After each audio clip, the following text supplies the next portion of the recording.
Vamos a comenzar entonces con este proyecto, ¿vale? Y ojo, creo que se me olvidó mencionarlo en la parte anterior, pero si tú no tienes el proyecto, porque a lo mejor no tomas el curso de Async Storage, este proyecto o este proyecto te lo voy a dejar para que lo puedas clonar de GitHub. Te lo voy a dejar el repositorio en los comentarios de este video, perdón, en la descripción de este video, para que lo puedas clonar y estemos en la misma sintonía, ¿vale? Entonces, como te había mencionado, vamos a hacer uso de una librería que se llama SQLite, ¿vale? Que es justamente que este enlace también te lo voy a dejar en la descripción del video, ¿vale? ¿Y qué es lo primero que tenemos que hacer entonces? Pues lo primero que tenemos que hacer, como cualquier otro proyecto, es instalar esta librería, ¿no? Entonces vamos a instalarlo, voy a darle copiar, ¿vale? Lo que estoy haciendo es copiar este comando y lo voy a correr en mi terminal. Para esto, yo lo que voy a hacer es detener mi proyecto, ¿vale?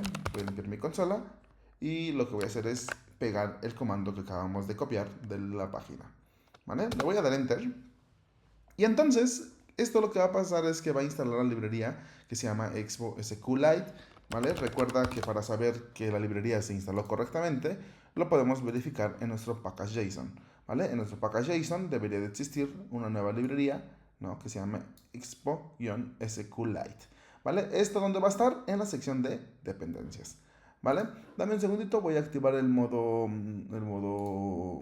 enfoque, ¿vale? Para que pues no suene ninguna notificación y nos distraigamos, ¿vale? Ahora bien, vamos a continuar. ¿Qué vamos a hacer? Bueno, antes de todo, vamos a ir a la librería, a la documentación de nuestra librería, ¿no? Y lo que vamos a buscar es cómo puedo yo hacer uso de esta librería. Y aquí nos da, pues, simplemente un código de importación, ¿no? Vamos a importarlo. Técnicamente es control C, ¿no? Control V, ¿vale? Importo la librería y ahora pues hay que buscar cómo puedo inicializar mi proyecto, que en este caso no lo voy a buscar, no voy a ir a la documentación. ¿Por qué? Porque ya me lo sé de memoria y vamos a ahorrar un poco de tiempo. Entonces, ¿qué voy a decirle? Pues que quiero inicializar una base de datos, ¿vale? Que va a ser igual a SQLite, ¿vale? Punto open database async, digo sync, ¿sale? Y se va a llamar, aquí me lo está autocompletando yo con Pilot, pero le vamos a llamar words, ¿vale? db, ¿vale? Words db.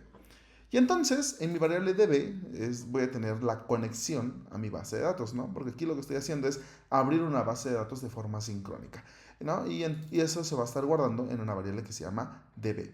Bien, ahora, ¿qué vamos a hacer?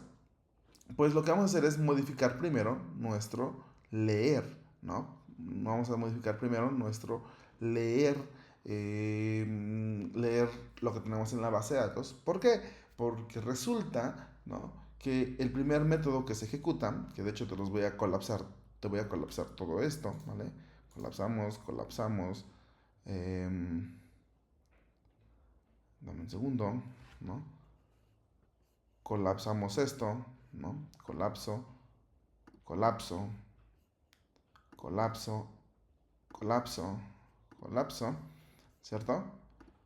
Tenemos pues que la primera función que se va a ejecutar es la de initial function. Recuerda que el useEffect lo que hace es que se ejecuta una vez la vista se termina de renderizar, y entonces una vez que se termina de renderizar la vista, que lo que estoy haciendo, estoy mandando a traer a la función initial function, ¿sale? Entonces vamos a ver qué hace la función initial function, y lo primero que hace es justamente leer, ¿no? Hacer un read.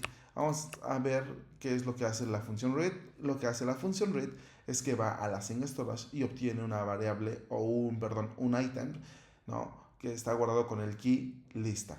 Esto lo que hace es que lo convierte lo parsea, ¿no? Del objeto lo pasa, digo, del texto lo pasa a un objeto, ¿no? Y esto lo está retornando. Entonces, vamos a modificar esto, ¿no? ¿Para qué? Para que ahora se conecte al SQLite, ¿vale? Y podamos mostrar lo que tengamos en SQLite en nuestra pantalla. Entonces, para eso, lo que vamos a hacer es que vamos a ir de nuevo a la documentación, ¿vale? Vamos a la documentación. Y aquí nos dice, oye, lo primero que tienes que hacer, ¿no? Es justamente, pues, o bueno, nos da un ejemplo de cómo podemos ejecutar un poco de código, ¿no? ¿Y qué le voy a decir? Bueno, lo primero que voy a hacer es que voy a ejecutar una instrucción en la que le voy a decir que nos va a crear una tabla en caso de que no exista. ¿Por qué vamos a crear primero una tabla? Bueno, resulta, ¿no?, que la primera vez que se va a ejecutar la función va a ser la de leer, ¿no? Es lo que acabamos de ver, que en el useEffect, bueno, el primer método que se ejecuta es la de read.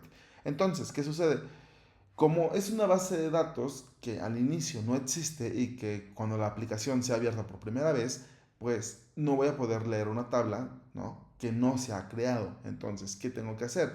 Lo que tengo que hacer es crear, ¿no?, esa tabla. Por defecto se va a crear la base de datos en caso de que no exista, pero la tabla es la que yo tengo que crear. Entonces, para esto, según la documentación, ¿no?, si volvemos a ir a la documentación, dice que puedo tomar a la variable db y ejecutar algo que se llama async storage. ¿Sale? Entonces, vamos a hacerlo. ¿Qué es lo primero que voy a hacer entonces? Le voy a poner db.execAsync, perdón, ahí me equivoqué yo, ¿no? Y le voy a decir que me ejecute, ¿no? Que me ejecute un poco de código. ¿Qué voy a ejecutar entonces? ¿Qué voy a ejecutar aquí? Bueno, lo que voy a ejecutar es justamente una consulta, ¿vale? Bueno, dame un momento, voy a ejecutar una consulta. Aquí me estoy equivocando, es que cambié de teclado, dame un segundito.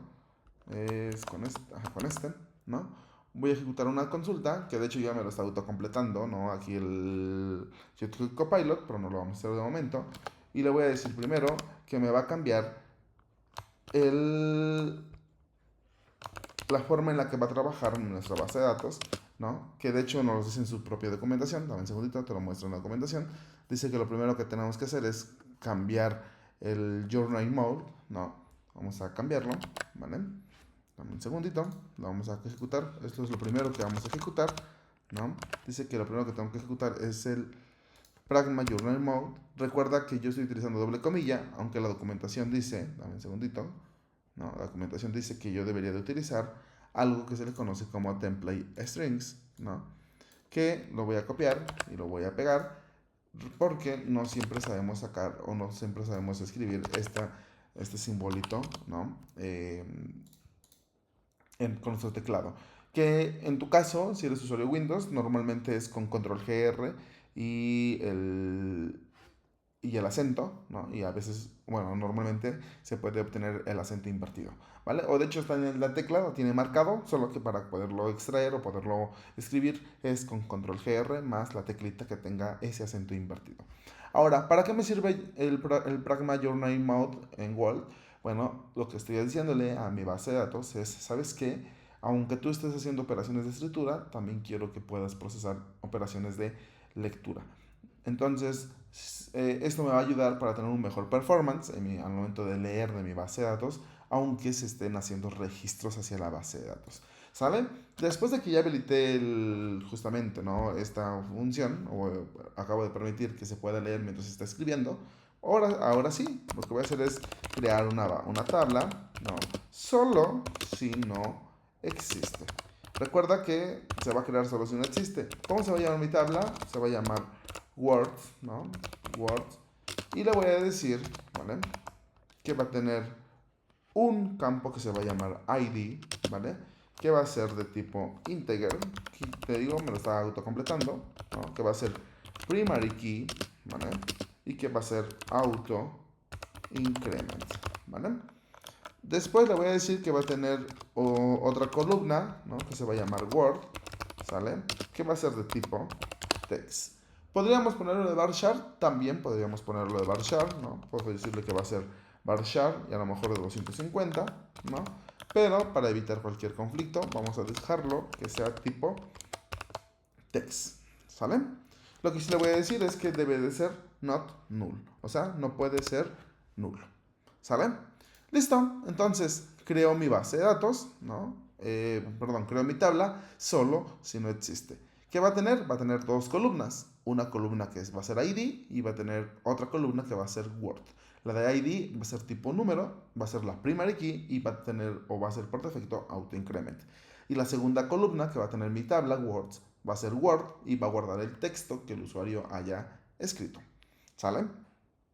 Bien, ahora, ¿qué voy a hacer? Bueno, esto se ejecuta de forma síncrona, ¿no? Así que le voy a decir que espere, ¿no?, ¿no? ¿Por qué le voy a decir que espere? Porque el el sec async, vemos que es una promesa, y para las promesas, si queremos que se espere que se termine de ejecutar, pues, o que se termine de resolver, ¿no? Tenemos que ponerle la palabra reservada await, y así le estamos diciendo, espérate a que la promesa sea resuelta o se resuelva, y después podemos continuar, ¿no? Con las siguientes líneas de ejecución.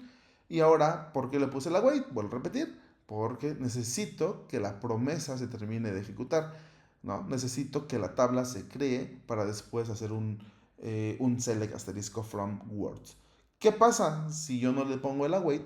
La tabla muy probablemente todavía no se cree cuando yo intentaré hacer un select a esa tabla, y por ende va a darme error, ¿no? ¿Por qué? Porque la tabla no existe. Y ahora, ¿qué vamos a hacer? Lo que voy a hacer es mandar a traer, o de hecho me lo está autocompletando, ¿no? Pero lo vamos a hacer un poco mejor, ¿no? Vamos a mandar a traer los rows, ¿no? Y le voy a decir que los rows, un segundo, ahí, va a ser igual a la base de datos, ¿no? En get all async, ¿no? Y ya me lo está autocompletando.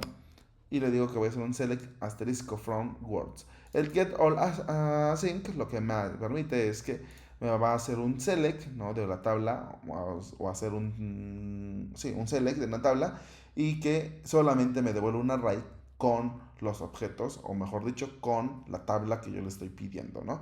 Esto que va a ser un array de objetos, y que va a contener cada objeto del array.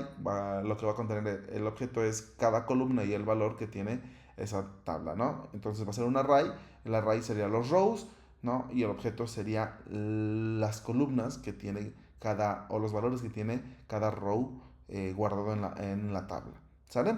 Entonces, esto me dice que me devuelve una promesa, aunque vi que podemos extraerlo con getAllSync, ¿no? Y esto en realidad ya no me devuelve una promesa, ¿no? Aquí vemos que ya no me devuelve una promesa, ¿no?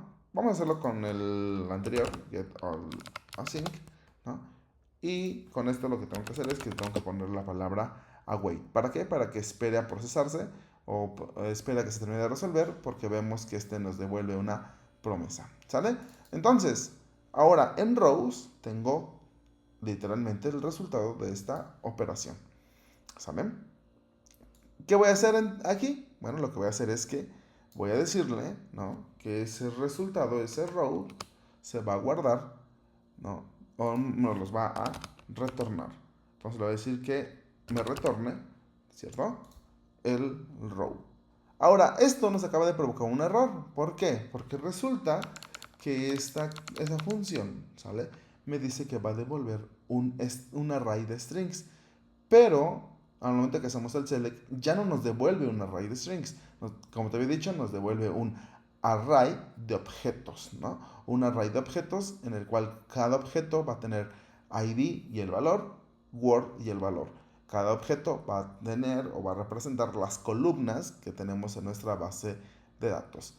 Para resolver esto, lo que voy a hacer es que voy a crear una interfaz. Sé muy bien que si tú ya tienes experiencia en programación, lo que voy a hacer no es lo más adecuado, pero lo estoy haciendo para fines didácticos, ¿sale? Voy a crear un type, ¿vale? Que va a ser row, ¿vale? Que va a ser igual, me estoy equivocando, que va a ser igual, ¿sale? O me va a servir para declarar, ¿sale? Que de hecho ya me lo autocompletó, para declarar que cada row que va a tener mi base de datos va a tener un ID que va a ser de tipo número, y va a tener un campo o una columna Word que va a ser de tipo string. Vuelvo a repetirte, esto solamente es el tipado, ¿vale? ¿Qué le estoy diciendo entonces? Le voy a decir que esta función que se llama read me va a devolver, ¿vale? Un array de rows. O sea, me va a devolver un array de objetos, ¿vale? Vamos a de nuevo hacia arriba. Un array de objetos, y que cada objeto va a contener ID y Word. ¿Por qué sé que va a contener ID y Word? Porque cuando yo aplico el select asterisco from, me va a devolver la tabla, ¿no? Y la tabla tiene una columna ID, que es tipo número, integer, y tiene una columna Word, que es tipo text. Entonces sé que mis resultados que me arroje va a ser ID y Word, ¿vale? Ahora, pues hasta aquí todo padre, ¿no? Aquí ya nos parece que ya está funcionando, ¿no? Pero si regresamos a la función initial function, que es la función que se ejecuta al inicio, vemos que nos está dando un pequeño error, ¿no? Que ahora setPalabras nos marca un error porque si vamos a setPalabras, ¿sale? Dice que él espera recibir un array de strings. Recuerda que ahora ya no va a ser un array de strings, ¿no? Sino va a ser un array del tipo row. Y entonces le cambiamos la palabra string, ¿vale? Porque ya no va a ser string. Y le vamos a decir que ahora va a ser un array de tipo row, ¿no? ¿Esto qué hace? Pues que soluciona el error que teníamos en initial function. Pero, como nosotros acabamos de cambiar, ¿no? ¿Qué crees que va a pasar? Pues lo que va a pasar es que nos va a dar error en nuestra vista, ¿no? Acá tenemos un pequeño error. ¿Por qué? Porque ahora cuando nosotros estamos recorriendo las palabras, que déjame, vamos a qué es la variable palabras, vemos que la variable palabras es, no, un estado en el cual tiene un array de tipo row, o sea, un array de objetos que contiene ID y word. Claramente, en nuestra vista, ¿cierto? No podemos imprimir un objeto. Entonces, ¿qué le voy a decir? Oye, de la posición del array que estás recorriendo, solo quiero que imprimas a su palabra. ¿Vale? ID, word. ¿Sale? También, ¿qué le voy a decir? Bueno, acá abajito nos da lo mismo, ¿no? En el estado, texto a editar, pues le dice que espera recibir un string, ¿no? O un valor de tipo string, porque antes pasábamos el texto, ¿no? Que teníamos guardados. Entonces, en esta ocasión, le vamos a poner que ahora el texto que le voy a pasar se encuentra dentro de la propiedad Word, ¿no? Dentro del objeto que estoy recorriendo, ¿vale?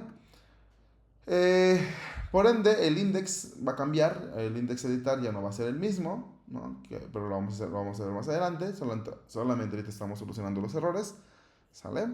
Y creo que hasta ahorita son todos los errores que teníamos. Dame un segundito, por aquí a lo mejor tenemos otros. Parece que no, parece que son todos. Entonces, nuestra aplicación en teoría debería de funcionar, ¿no? npm run start. Vamos a probar qué tal y no funciona, ¿no?